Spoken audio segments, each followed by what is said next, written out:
आज हम आत्मनिर्भर भारत की बात करेंगे। ये सपना न जाने हम कब से देखते चले आए हैं। कभी कभी तो इसके लिए हम तरस गए थे और समझ में नहीं आ रही थी कि भारत को आत्मनिर्भर कैसे बनाएं। लेकिन सौभाग्य देखिए, आज 12 मार्च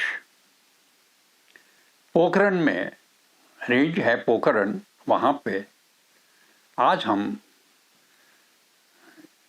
एयरफोर्स, नेवी और आर्मी तीनों सेना के अंग मिलके आत्मनिर्भर भारत का डेमोन्स्ट्रेशन देने जा रहे हैं।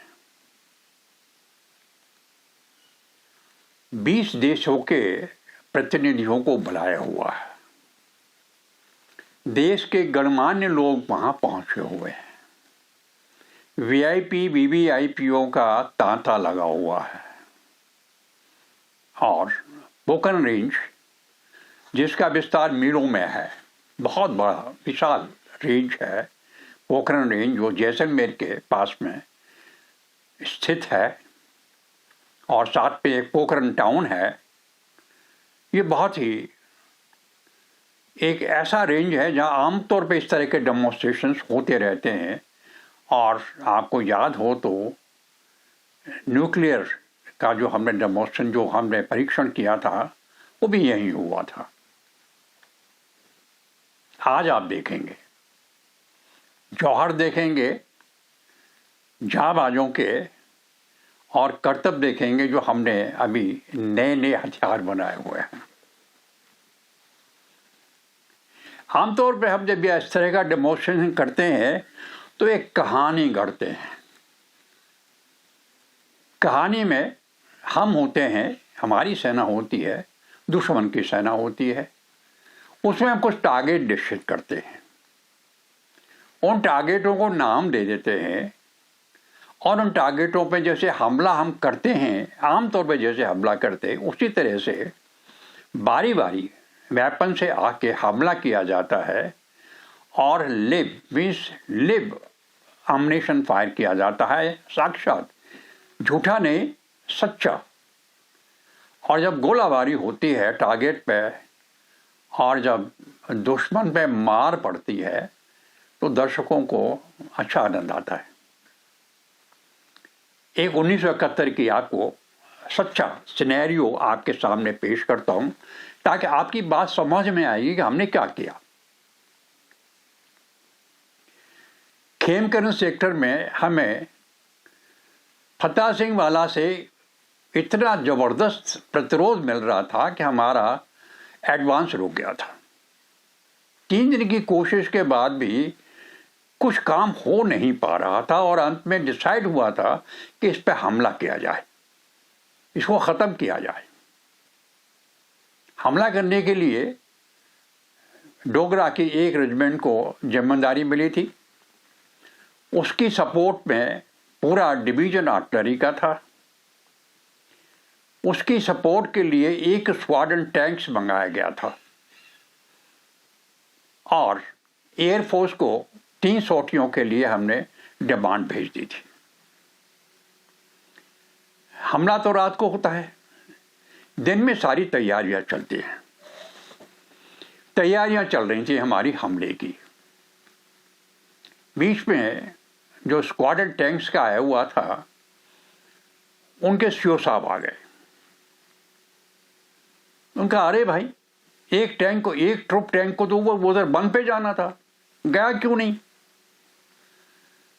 थोड़े लोग चुप हुए क्योंकि दिन का उजाला था, भी टैंक जाते कैसे? कहते नहीं, अभी निकालो टैंकों को, एक ट्रुप को भेजो बंद पे। अपनी जीप लेके स्क्वाड्रन कमांडर उसका साथ लेके एक टैंक उनका रेजिमेंट का कैप्टन चहल की देख रेख में चल पड़ा। आप जानते हैं सेंचुरियन टैंक थे तब, हमारे अपने टैंक बनाए नहीं थे तब। सेकेंड वर्ल्ड वॉर का हमारा वो सेंचुरियन टैंक था, काफ़ी हैवी टैंक था, मीडियम टैंक था। अब वहाँ जब ये धूल उड़ती है चिकनी मिट्टी, तो एक अच्छी खासी सुरंग से ऊपर चढ़ जाती है और एक अच्छा सुरंग खड़ी हो जाती है। लो जी, एक तो जीप, उसकी सुरंग खड़ी हुई, फिर 3 टैंक। अब क्या था, आगे दुश्मन के हवाई जहाज। जो तमाशा हुआ हवाई जहाजों का, जो इधर से चीटी उधर से चीटी, हल्ला मच गया। अब जब अटैक हुआ टैंक वालों पे तो क्या करें? उधर से इन्फेंट्री वालों ने अपना राइफलें शूट की, LMG भी चलाई, मशीन गन भी फायर। उससे क्या होता है, वो उनकी स्पीड इतनी ज़बरदस्त होती है कि वो तो जूम करके आते हैं, आंखें बंद हो जाती हैं और मार आगे गया। कैप्टन चहल का फोन आया, सर कुछ करो। मैंने कहा यार, अब कहते नहीं सर कुछ करो। अच्छा मैं ऐसा करो, मैं फायर करता हूं तो अपने सामने देखना, सेफ्टी मुझे बताना, ऐसा ना हो कि तुम पे ही फायर आ जाए तोप खाने का। कहते करो। आई टुक अ चांस, एक गोला फायर करके मैंने देखा, चहल बोला सर बिल्कुल ठीक है, and I let out the division artillery fire. अच्छा वो गन्स ने फायर किया तो हवाई जहाज पुरंछू हो गए। पता है इतने गोले उड़ रहे हैं, कोई भी हिट हुआ तो गया। और प्यार से फिर धीरे धीरे उन टैंकों को वापस लाया गया। सीओ साहब का बेचारे धूल में लेटे हुए थे, काफी शर्मा के चले गए, कुछ नहीं बोले। और रात को तो फिर धमाका हुआ है। अब वही पोखरण में अभी होने जा रहा है। आप देखेंगे सबसे पहले हवाई जहाज़ों का हमला आएगा। सामने टारगेट को इंडिकेट कर दिया गया है, उस पर लाल झंडा लहरा रहा है, पहले टारगेट पे वहाँ आना है। और आप देखिए सबसे पहले तेजस, ये हवाई जहाज हमने इंडिजिनस डेवलप किया है। 21 में करीब हमने शुरू किया था और 16 में इसको हमने सर्विस में ले लिया था। अभी तक सर्विस में है। 2 स्क्वाड्रन्स के हमने खड़े कर लिए, तीसरा खड़ा हो रहा है। और बड़ा ही कारगर, मीन्स डॉग फाइट में या आप देखें वैसे बहुत ही कारगर साबित होता है। बड़ा नाम है इसका और हमारे पास 2-3 जगह से इसकी डिमांड है जहां हमने इसको बेचना है। उसके बाद में बाकी हवाई जहाज बारी बारी डेमोन्स्ट्रेशन के तौर पे दे दमादम जब फायर शुरू होता है, दर्शक खुश हो जाते हैं, तालियां बजती। इसके बाद नंबर आता है टैंक्स का। वही दर्शक हैरान रह जाते हैं जब रेत में से टैंक खड़ा हो जाता है निकल के और अटैक करने चल देते हैं। टैंक्स भी हमने इंडिजिनस बना लिया है। अर्जुन वगैरह हमने बड़ी मेहनत की। हमारे टाइम पे तो अभी ड्राइंग बोर्ड पे ही आया था। उतने हम भाग्यशाली नहीं थे, हमारे पास तो पुराने ही था सब कुछ। लेकिन अब हमारे पास अपना ही इक्विपमेंट है। और जब टैंक 3 तरफ से फायर करते हैं, उनके लिए टारगेट पर नीला झंडा लगा हुआ है, तो वहाँ भी वही होता है, दे दमादम टैंक फायर का डेमोन्स्ट्रेशन होता है कि yes we are a power. इसके बाद नंबर तोप खाने का अच्छा इक्विपमेंट हमारे पास है। हमने इंडिजिनस अच्छी 155 गन हमने बना ली है। रेंज भी हमारा अभी करीब 40-45 किलोमीटर तक हमारा पहुंच गया है। और सबसे बड़ी बात है हमारे पास मिसाइल्स आ गए हैं। सबसे बड़ी फायर पावर है हमारे पास मिसाइल्स। और जब आर्टिलरी का फायर खुलता है तो हंगामा खड़ा हो जाता है,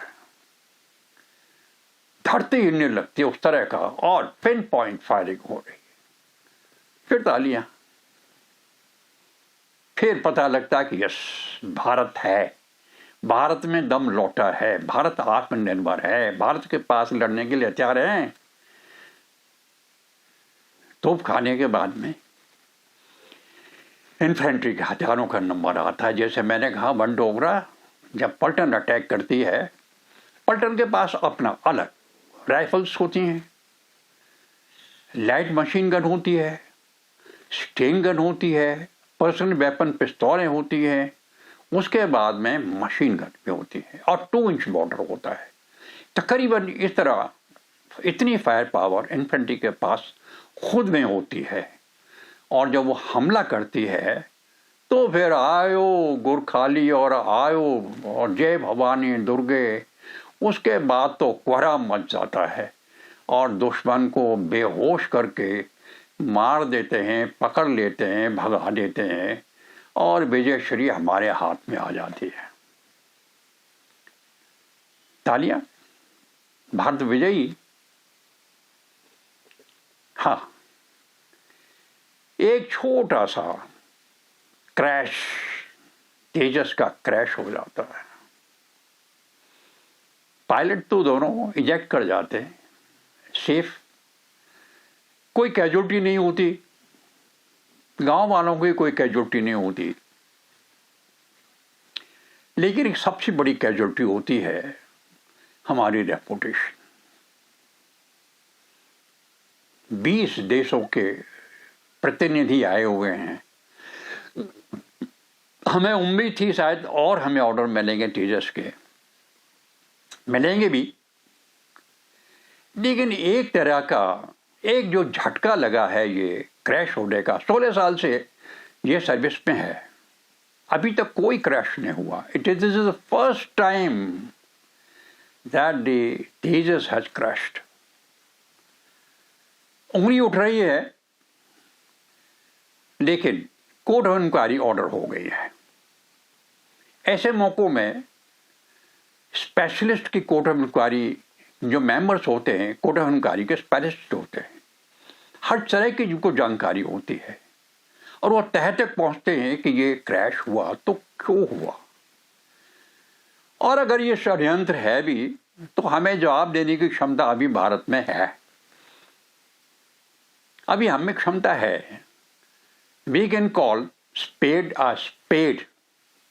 That is India now. And let's hope it is all well. आज के लिए इतना ही। जय हिंद।